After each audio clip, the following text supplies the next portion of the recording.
आज हम लोग कोट ब्लॉक के जसपुर गांव में आए हुए हैं। मैं आपको एक गांव दिखाऊंगा नीचे। ये देखिए आप। और आप नीचे देखेंगे तो ये बागवान जो श्रीनगर और ऋषिकेश के बीच में जगह है वो भी यहाँ से नज़दीक है। वो भी दिखाई दे रही है।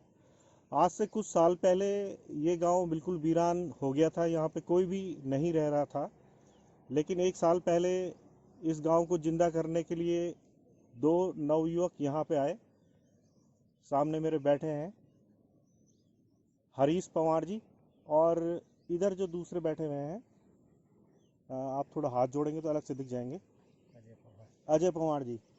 ये दोनों लोग जो है कतर में नौकरी करते थे और अपने उत्तराखंड वापस आए और इन्होंने सोचा कि उत्तराखंड में ही यहाँ पे कुछ काम किया जाए। और आप देख ही रहे हैं कि जो खेत हम बैठे हुए हैं यहाँ पे, ये बंजर खेत है। और इसी तरह का पूरा बंजर इलाका ये था जसपुर का। तो यहाँ पे इन्होंने, जो यहाँ के लोग हैं जो वेल सेटल हैं देहरादून और देश के दूसरे हिस्सों में, उनसे बातचीत की कि हम आपके गांव को आबाद करते हैं। और उन्होंने शहर सहमति भी की, जिसका परिणाम आप देख सकते हैं कि ये गांव अब आबाद हो चुका है। यहाँ पे खेती की जा रही है, सब्जी पैदा की जा रही है। और यहाँ के जो नवयुवक हैं और कुछ और आसपास के लोग हैं, उनको यहाँ पर रोजगार भी मिला हुआ है। तो आइए, जो पवार बंधु हैं दोनों से बातचीत करेंगे। और यहाँ पे जो मेहनत कर रहे हैं उन लोगों से भी बातचीत करेंगे कि किस तरह का अनुभव रहा है एक साल का ये। पवार जी, जागो उत्तराखंड में आपका स्वागत है।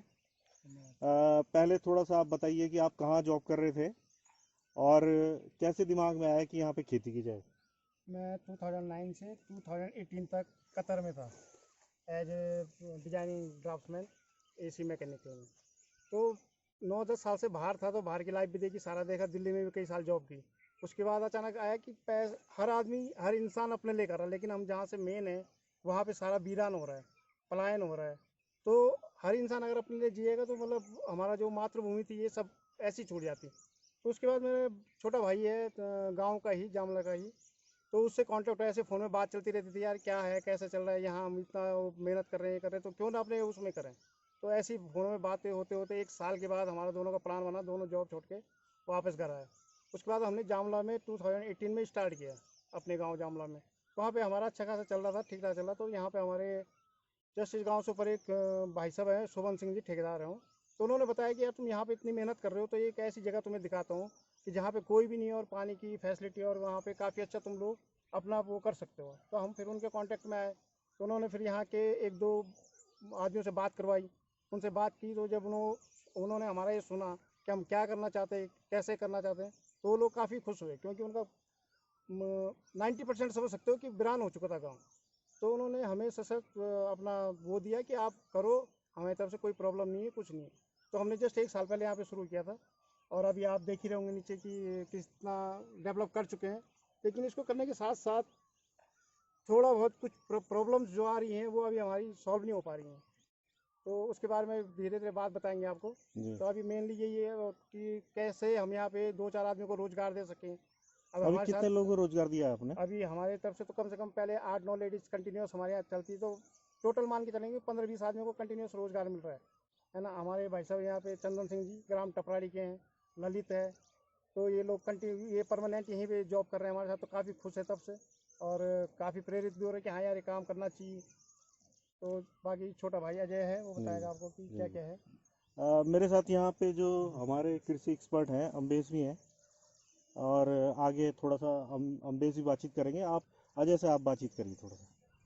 अजय जी, मैं आपसे ये पूछना चाहूँगा कि आपने जैसे यहाँ पे काम किया, तो मैंने भी सेक्टर में करीब 4 साल पहले काम शुरू किया। क्या क्या समस्याएं आपको हो रही हैं और विभाग से आप किस तरह की मदद चाहते हैं यहाँ पे? सबसे पहले तो मैं ये कहना चाह रहा हूँ कि जो सबसे पहले पलायन हो रहा है, लोग खेती नहीं करना चाह रहे हैं उत्तराखंड में। सबसे पहले है ये, एक तो आवारा पशु हो गए, दूसरे जंगली जानवर हो गए। मैं ये चाह रहा हूँ कि जो बंदा करना चाह रहा है, जैसे हमें 2 साल हो गए दोनों भाई को काम करते हुए, और लोग भी हमारे साथ जुड़े हैं, वो भी काम कर रहे हैं। मैं ये चाह रहा हूँ जो बंदा अगर अच्छा काम कर रहा है, मतलब आपको लगे या विभाग को लग रहा है कि वो बंदा काम कर रहा है, कुछ तो फ्रॉड होते हैं, कुछ होते हैं जो फील्ड में काम कर रहे हैं। अगर वो काम कर रहे हैं, जैसे हमें 2 साल हो गए परमानेंट काम करते हुए, तो हमारी यही है कि अगर हमें घेर बाड़ मिल जाए, या मतलब जैसे अभी कृषि विभाग ने टैंक दिए, तो तब से हमारा थोड़ा पानी का जो भी व्यवस्था थी वो अच्छी हो गई।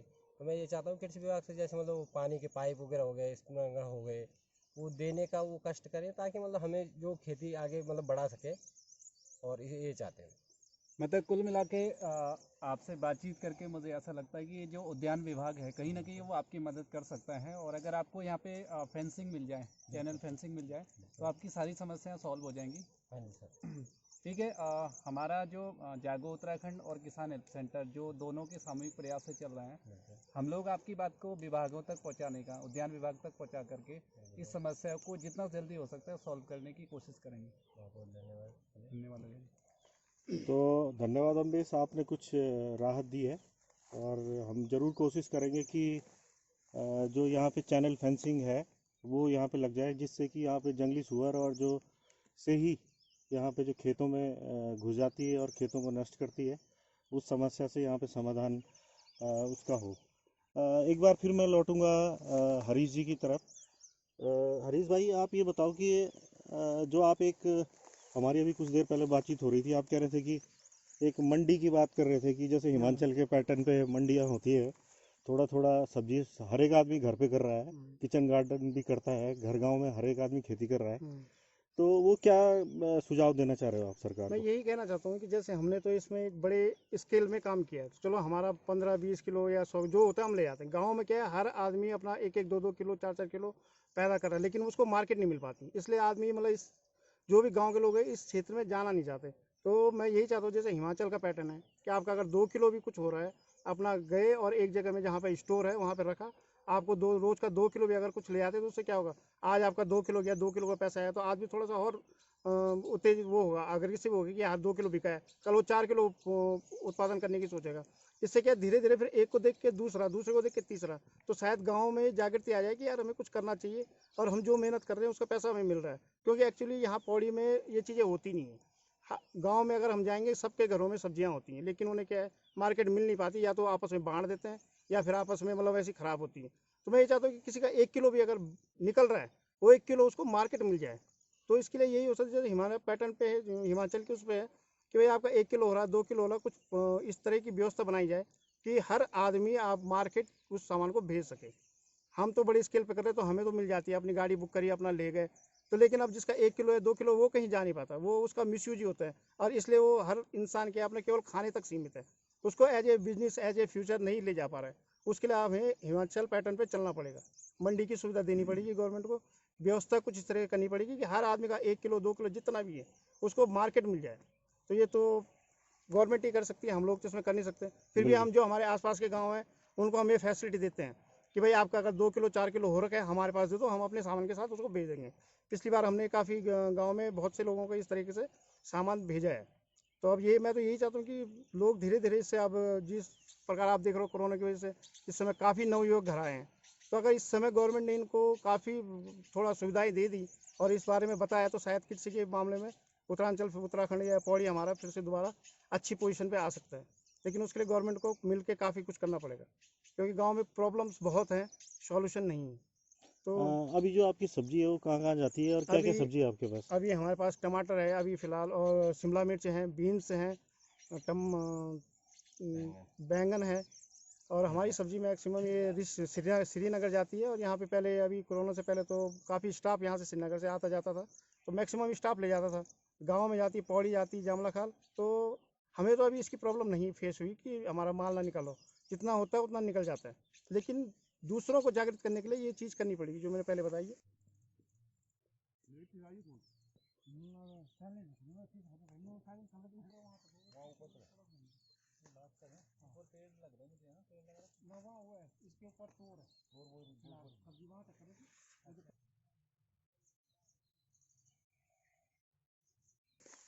अजय भाई, आप कुछ कह रहे थे सब्जी के बारे में, और कुछ कहना चाह रहे थे सब्जी के बारे में कि ये क्या कहीं कैसे जाती है, कोई दिक्कत आती है, क्या होता है? हाँ, अभी जैसे मतलब कोरोना के उसमें लॉकडाउन में ये दिक्कत हो रही थी कि गाड़ी नहीं थी हमारे पास, तो गाड़ी, भाई साहब क्वारंटीन हो रखे थे तो गाड़ी नहीं थी, तो उस समय थोड़ा प्रॉब्लम हुई थी, क्योंकि आजकल स्कूल भी बंद हो रखे हैं। वैसे में तो स्कूल का स्टाफ होता है, जो भी होता है, तो वो सब्जी चली जाती थी। आजकल कुछ दिनों पहले मतलब दिक्कत थी, आज के डेट में भाई साहब की गाड़ी है, तो मतलब दिक्कत ख़त्म हो गई फिलहाल। आने वाले टाइम के मैं यही कह रहा हूँ कि जैसे मतलब ये लोग गाँव में आ रखे हैं, जो भी हमारे छोटे भाई, बड़े भाई, जो भी कोरोना से डर के, जो भी आजकल महामारी चल रही है उसकी वजह से गांव आए हैं। और जो भी खेती बाड़ी अपना काम करना चाहता है, मैं तो यही बोलता हूँ कि जो अपने उत्तराखंड में है वो कहीं बाहर नहीं है। तो जो भी काम करना चाहते हैं सरकार उसको फुल सपोर्ट करे, ताकि मतलब उनको कहीं जाना न पड़े और अपने उत्तराखंड में ही काम कर सकें। हमारे साथ यहाँ पे स्थानीय लोग भी हैं जो यहाँ पे खेती कर रहे हैं। चंदन सिंह जी, आइए उनसे बातचीत करते हैं। चंदन सिंह जी नमस्कार। नमस्कार। आप यहाँ खेत में आप लोग काम करते हैं, कितने लोग करते हैं आप यहाँ पे काम? अभी तो हम फिलहाल दो चार आदमी हैं जी। आपका गांव कौन सा है? टपरा। अच्छा, तो क्या है यहाँ पे दिक्कत क्या आती है? वहाँ पे जंगली जानवर है यहाँ पे हाँ, परेशान करते जंगली हैं? जानवर वहाँ परेशान करता है। कैसे बचाते हो आप खेती को, क्योंकि बाढ़ भी अभी मेरे ख्याल से फेंसिंग वगैरह तो है नहीं। रात को जाते हैं 10 11 12 बजे तक जाके रहते हैं इधर। अच्छा, बाकी और कोई दिक्कत? बस दिक्कत बाकी कुछ नहीं है। अच्छा, आपका कौन सा गाँव है? अच्छा, तो आप यहीं रहते होगे साथ में? अच्छा, तो ये जो मेहनत कर रहे हो यहाँ पे, तो उसका उत्पादन ठीक हो रहा है यहाँ पे? खेती जमीन सही है, उपजाऊ है? क्या हमारा भाई आ रखा है शायद, कहाँ से आ रखे हो? ग्राम डूंगी से। नहीं थे कहाँ पहले? पुणे महाराष्ट्र। हाँ, ये पुणे महाराष्ट्र से आए हैं, अपना क्वारंटीन सब कुछ इन्होंने पूरा कर दिया है। तो ये भी अब इस तरीके से चाह रहे हैं कि मैं भी कुछ इस टाइप से काम करूं। तो ये धीरे धीरे अगर हम लोग सक्सेस हो गए या गवर्नमेंट ने साथ दिया, तो धीरे धीरे इस तरीके से एक जागृति आ रही है कि भाई वो कर रहे हैं तो हम भी कर सकते हैं। तो अभी वो सब्जी लेने आया था एक्चुअली हमारे पास, तो यही पूछा था कि भाई साहब मैं भी करना चाहता हूँ, कैसे करूँ क्या करूँ। तो फिर हमने इनसे मिलवाया, वो अब आ रखे हमारे पास, तो हम उसे बता रहे हैं किस तरीके से करना है, क्या करना है। तो अगर एक जगह में एक रोल मॉडल सरकार स्थापित कर दे, या एक क्लस्टर टाइप का कि हाँ भाई वहाँ पे देखो, वहाँ पे कुछ हो रहा है, 10 आदमी को दिखा सके, तो शायद उससे ना एडवर्टाइजमेंट करनी जरूरत है ना कुछ करनी जरूरत है, खुद ब खुद एक को देख के दूसरा जुड़ता जाएगा और चेन बनती जाएगी। लेकिन अगर जो जहाँ पे कर रहा है और वही फेल हो गया, तो शायद ये बहुत बड़ा वो इशू होगा बाद में। शायद कोई आगे कदम बढ़ाए ना बढ़ाए 10 बार सोचेगा कि यार करें ना करें, वो थे उन्होंने किया था और आज बंद कर दिया। तो गवर्नमेंट को ये चीज़ देखनी चाहिए कि क्या किस तरीके से इसको चेन बनाए कि एक से एक जुड़ता जाए। इनसे बात करेंगे जो पुणे महाराष्ट्र से आए हैं यहाँ पे और खेती करने का इनका मन है। भाई अपना परिचय दीजिए, आप क्या नाम है आपका? मैं भूपेंद्र सिंह, ग्राम डूंगी। अभी पुणे महाराष्ट्र से मतलब लॉकडाउन के दौरान हम अपने गांव में आए हैं। तो हम भी ये चाहते हैं, उनको हम बड़े भाई मानते हैं, उनको देख के हम भी जुझान हुए हैं कि हम भी ये करना चाहते हैं। हमारे गांव में भी खेत हैं, हम भी एक टाइम पे निकल चुके थे गांव छोड़ के। तो हमारी भी इच्छा है, हमें भी कर सकते हैं, हम भी हमें लगता है हम ये कर सकते हैं। तो हमें यही चाहिए कि उनको देख के हम सीख रहे हैं, तो हमको देख के भी कोई और आगे कोई सीखे।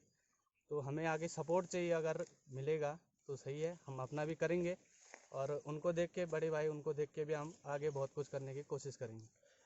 आप जैसे बहुत सारे जो लोग हैं, करीब 50,000 लोग तो पौड़ी जनपद में ही आ गए हैं और लाखों लोग उत्तराखंड में वापस आए हैं, और सबके लिए जैसी समस्या आपके लिए है, सभी के लिए वैसी समस्या है। तो अभी आप ये बताओ कि जो पुणे में आप काम कर रहे थे, वहाँ पे कितना पैसा कमा रहे थे आप, और अब जब जॉब छूट गई है आपकी, हाँ जी। तो अब क्या चाहते हैं कि यहाँ पे क्या करोगे, कैसे करोगे आप? देखिए, वहाँ पे बाहर एक्चुअली कोई भी रहता है तो पहाड़ का जो भी है, ज़्यादातर लोग रेंट में ही रहते हैं। तो किसी की मैक्सिमम मिनिमम सैलरी है, जो मिनिमम सैलरी 10 से 15 हज़ार या 20 हज़ार तक होती है। तो हमारे भी 15 से 20 के हज़ार सैलरी थी इस बीच। तो उसमें से हमारा भी रेंट जाता था, अपना घर का खर्चा उर्चा। तो कुल मिला के इतना नहीं हो पाता था, लेकिन फिर भी वहाँ लोग रहते थे, क्योंकि यहाँ रोज़गार नहीं था या करने के लिए कुछ जो भी था वो सब फैसिलिटी नहीं मिल पाई, या हम नहीं कर पाए उस टाइम, क्योंकि हमारे अपने बड़े पहले के निकल चुके थे, उनके साथ साथ हमें भी निकलना पड़ रहा था। तो इसलिए अभी जो इस लॉकडाउन के दौरान हम वहाँ से आए हैं, तो हम चाहते हैं कि हम भी करें। और हमने आसपास गांव में जाकर देखा, उनको देखा, वो भी काफ़ी अच्छे कर रहे थे, तो उनको सीख के हम भी, मतलब हम पहले से, मैं 2 साल पहले से, 1 साल पहले से उनको देख रहा हूँ। तो मुझे पहले से जागरूक मैं हो गया था कि मुझे करना है, ये इच्छा थी मेरी। लेकिन ये अभी अपॉर्चुनिटी अभी हमें मिला है ये सब करने के लिए, तो मैं चाहता हूँ ये मैं करूँ। और अपने साथ के मेरे बड़े भाई लोग भी आए हैं गाँव में मेरे साथ, काफ़ी लोग आ चुके हैं, तो उनको भी, मतलब मुझे देख के वो भी कर सकते हैं। और ऐसे ही आगे हमारा गांव देख के, इनका गांव देख के और भी एक गांव कर सकते हैं अपने लिए। तो ये देखा आपने कि यहाँ पे संयुक्त रूप से जो प्रयास हो रहा है अब, और जिसके सूत्रधार दोनों पवार बंधु हैं, हरीश पवार और अजय पवार, उन लोगों ने इस गांव को आबाद कर दिया है। और एक तरह से एक रोल मॉडल हैं ये उत्तराखंड के जो वीरान पड़ गए हैं उन गाँव के लिए, कि कैसे उन्हें आबाद करना है। तो सरकार से हमारा ये निवेदन है कि जिस तरह से अब कोरोना को लेके तमाम किस्म की रणनीति सरकार बना रही है और काफ़ी लोग उत्तराखंड में वापस आ गए हैं, हमारे प्रवासी भाई लोग। तो एक रणनीति के तहत, क्योंकि सभी लोग ज़्यादातर खेती किसानी करेंगे, पशुपालन करेंगे या बाग बगीचे लगा सकते हैं, मौन पालन या कहीं पानी हो तो मत्स्य पालन भी किया जा सकता है। लेकिन इसके लिए एक जो मंडी का सुझाव है हरीश भाई का, ये बहुत सुंदर है कि कहीं ना कहीं ये इसका एक कलेक्शन सेंटर हो, जैसे हमने भी वहाँ पे पौड़ी में एक बना दिया है एक व्यक्तिगत स्तर पे। लेकिन सरकार को भी इस बारे में सोचना चाहिए और अगर इस तरह की मंडियाँ, चाहे वो कृषि के लिए हो या दूसरे उत्पादों के लिए हो, वो बनेगी और साथ ही किसानों को प्रोत्साहित किया जाएगा जो भी समस्याएं हैं उनको दूर करके। और एक चीज़ मैं और कहना चाहूँगा कि इस तरह की खेती ज़्यादातर लोग सब्जी यहाँ पे उत्पादन कर रहे हैं, तो कृषि के जो वैज्ञानिक हैं या जो कृषि के एक्सपर्ट हैं वो भी यहाँ पे आएँ और इस ज़मीन की सॉइल टेस्टिंग करें जगह जगह पे और पता लगाएं कि यहाँ पे क्या कोई दूसरी फसल, जैसे आप समझ सकते हैं कि जो मेडिसिनल प्लांट हैं क्या यहाँ पे हो सकते हैं, या कोई ऐसी खेती यहाँ पे की जा सकती है जिसकी कीमत इन सब्जियों से कई ज़्यादा हो। और ऐसा करने पर काफ़ी मुनाफा भी यहाँ पे कमाया जा सकेगा। और पूर्व में जब इन खेतों को छोड़ा गया था वीरान, तब कारण यही था कि एक तो जंगली जानवरों ने परेशान किया और दूसरा जो उत्पादन होता था उसकी सही कीमत नहीं मिल पाती थी। तो इस समस्या का समाधान करना होगा और निश्चित रूप से ही ये जो खेती के प्रयास हो रहे हैं ये सफल होंगे। जागो उत्तराखंड के लिए जसपुर पौड़ी गढ़वाल से आशुतोष नेगी की रिपोर्ट।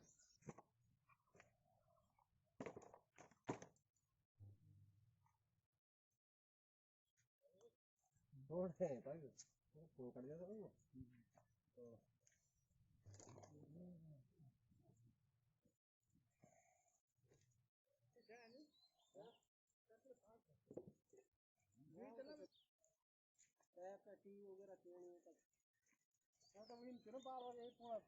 एक बार लगा दे। ये आने में पैसे लगाऊंगा। अब आप हमारी हैं, मैं उससे जो भी डिपार्टमेंट में अपनी बातें करता नहीं, पहला तो वो उसमें दूसरा जो आप